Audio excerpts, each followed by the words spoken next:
All right, you beautiful bastards. Want to hear about some real rogue shit in the gaming world? Oh, we're going deep down the rabbit hole today. Strap yourselves in for the tale of Kingsoft GmbH.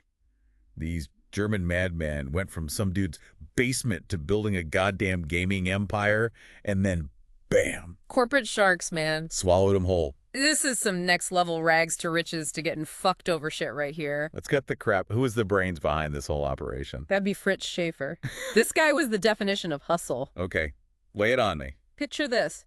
Electrical engineering student flipping burgers at McDonald's, but this dude was teaching himself to code on the side. Classic starving artist shit. So what, he got tired of the greasy spoon and decided to make games instead. He saw dollar signs in the home computer boom. Schaefer was obsessed with chess, so what does he do? Let me guess, he made a chess game. Bingo. Whipped up a game called Boss on some beat-up Commodore PET he probably bought with his burger-flipping money. Hold up, he made a hit game on a computer from the Stone Age. You gotta understand, this was the Wild West of gaming. Anything was possible. Okay, so what, people actually played this boss game? Played it. Hell, he challenged a chess grandmaster to a match against the damn thing. Seriously. Theo Schuster, big name in the chess world, almost lost to Schaefer's janky-ass game at some tech convention. I bet that Grandmaster was pissed. That's some ballsy marketing right there. It put Schaefer and Kingsoft on the map, man. So how'd he go from coding in his underwear to running a whole company? He knew he needed more manpower. The German gaming scene was exploding back then. Tons of talent, hungry for a break. So he put together some kind of super team. He started putting ads in those gaming magazines, you know, the ones with all the pixelated screenshots. Oh yeah, I remember those. Used to spend hours drooling over them. He basically said, yo, want to make some kick-ass games, come join me. And that's how Kingsoft started cranking out games. Pumping them out like a sausage factory, I bet. Mostly for Commodore computers, specifically the Commodore 64, the bread and butter of the 8-bit era. Ah yes, the C64. The good old days. But hold on, what about that other Commodore machine? The one that nobody talks about. Oh, you're talking about the Commodore 16? The red-headed stepchild of Commodore computers. That thing was a commercial disaster, but you want to know something wild. Spill the tea? Kingsoft made bank off that piece of junk. You're shitting me. Who the hell was buying games for a computer that nobody wanted? Get this. Commodore was sponsoring FC Bayern Munich, the football club, right? No way. Uli Hoeneß, the manager, had this crazy idea. Bundle the C16 with some software and sell it through. Wait for it. Aldi. Aldi. The supermarket chain. Yep.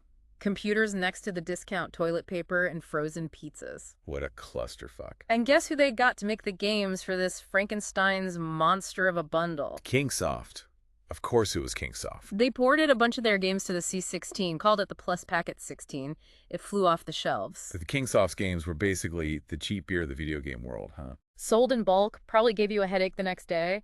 But hey, it worked. It actually saved Kingsoft financially. They were struggling. They had just moved into a fancy new office, rent was high, salaries. Yeah. They were bleeding money. So this whole C16 thing was a blessing in disguise. Yeah, it gave them the breathing room they needed. Smart move, but let's be real, they weren't exactly pushing the boundaries of game design, were they? Let's just say they weren't afraid to borrow ideas. They were ripping off other games, weren't they? It was a different time, man. Everyone was doing it. Fair enough. But they couldn't ride the Commodore wave forever, right? Yeah. They eventually jumped ship to the Amiga.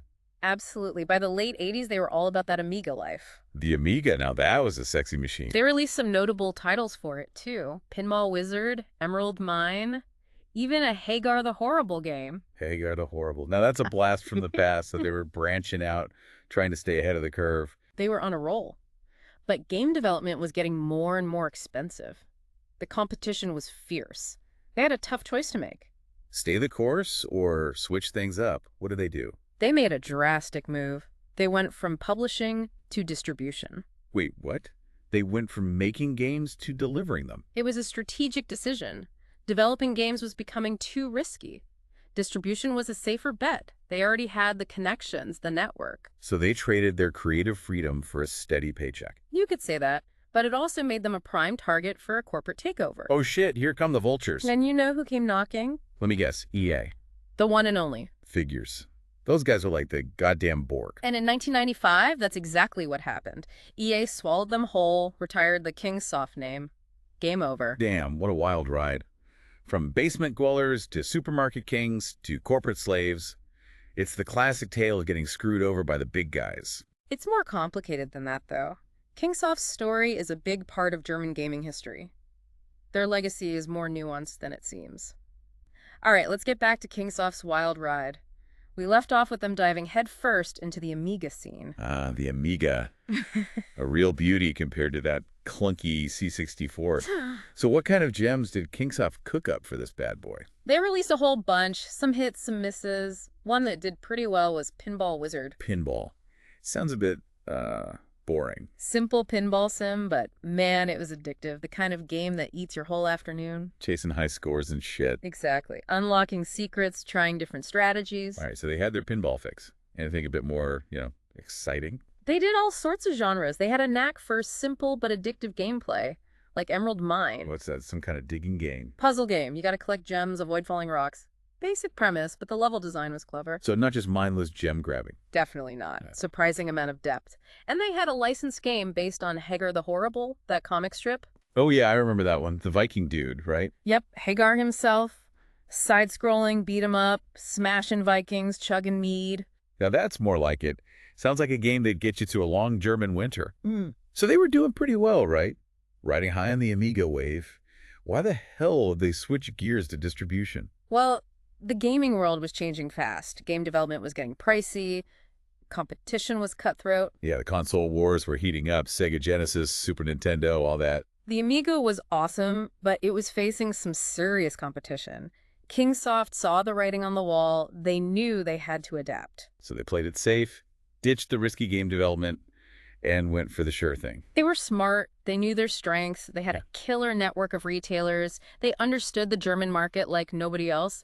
Distribution was a natural fit. Makes sense. They were like the Amazon of German games. Exactly, connecting the developers with the stores. But that move also made them a target. Ah, shit, here come the corporate sharks. EA, they were looking to expand into Europe. And Kingsoft was the perfect bait. The network, the knowledge, the connections, everything EA needed to break into the German market. So Kingsoft got assimilated into the Borg. Pretty much. 1995, EA bought them out. The Kingsoft name was gone. End of an era. Damn, what a story. Started in a basement, ended up as part of a corporate empire. Kind of depressing, Yeah, but it's more than just a corporate takeover story. Kingsoft was a big part of German gaming history. They were there for the Wild West days, the rise of the Amiga.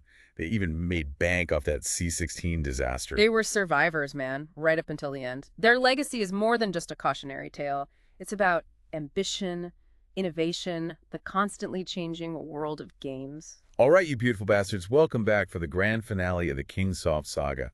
We've covered their rise and fall, their shady dealings, and their corporate assimilation. Now it's time to dig into the games themselves. What did these German madmen actually create? Well, we talked about Pinball Wizard and Emerald Mine, but there are a few other titles lurking in the Kingsoft crypt. Not exactly masterpieces, but worth a look. Hit me with some of those forgotten gems. What you got? There's Winter Olympiade. They released it as winter events in the UK. Basic sports game, skiing, ski jumping, bobsleigh, all that wintry goodness. Winter Olympics, eh? Sounds riveting. Did it at least have cutting-edge graphics? No, not exactly pushing the technological envelope. Pretty simple graphics, gameplay was pretty basic too, but it was fun, especially with friends. Good old couch co-op. Arguing over who gets the better controller, that kind of thing. They followed it up with, you guessed it, Summer Olympiade. Summer events for the Brits, track and field, swimming, cycling, all the summer sports classic. Did they at least include synchronized swimming? Always wanted to see pixelated athletes doing underwater ballet. No synchronized swimming, unfortunately. But they did have a decent diving event, different dives aiming for that perfect score. All right, so maybe not Game of the Year material, but they sound like classic, simple fun. Anything else worth mentioning? One that stands out is Space Pilot. Top-down shooter, you pilot a spaceship, blast alien invaders. Standard arcade stuff, but Kingsoft added their own flair. Unique power-ups, crazy enemy designs, that kind of thing. Exactly. Different weapons, challenging bosses. It was actually a big hit in the UK. They even made a sequel, Space Pilot 2. Didn't do quite as well, though. Sequels rarely do, like trying to recreate the perfect first kiss. Never quite the same. You nailed it. But even though Kingsoft's games weren't always groundbreaking or original, they had a certain A something. certain something, like that weird uncle who shows up to family gatherings in lederhosen and tells terrible jokes, but you can't help but love him. Exactly. Their games were simple, fun, easy to pick up and play. Didn't matter if you were a seasoned gamer or a newbie, anyone could have fun. That's a refreshing thought in today's world of hyper-realistic, overly complicated games. Sometimes you just want to shoot some aliens without needing a PhD in astrophysics. And that's maybe Kingsoft's biggest legacy. They reminded us that gaming is about fun, plain and simple. Sometimes the simplest games are the most enjoyable. So there you have it, you beautiful bastards. The crazy, twisted tale of Kingsoft GmbH. From a basement in Germany to the shelves of Aldi, they rode the waves of the gaming world, leaving their mark on the Commodore and Amiga scene. They were pioneers, they were hustlers, they were survivors, and they proved that even in the cutthroat world of video games, a little bit of charm and a lot of ingenuity can go a long way. Kingsoft might be gone, swallowed up by the corporate machine, but their story is a reminder that even the smallest player can make a big splash. So next time you're at Aldi, grabbing some cheap beer and frozen pizza, take a moment to remember Kingsoft, those German madmen who dared to dream big, code hard, and sell video games next to discount sausages. And hey, who knows, maybe you'll even find a dusty Kingsoft cartridge tucked away in the bargain bin. Until next time, keep on gaming, you beautiful bastards.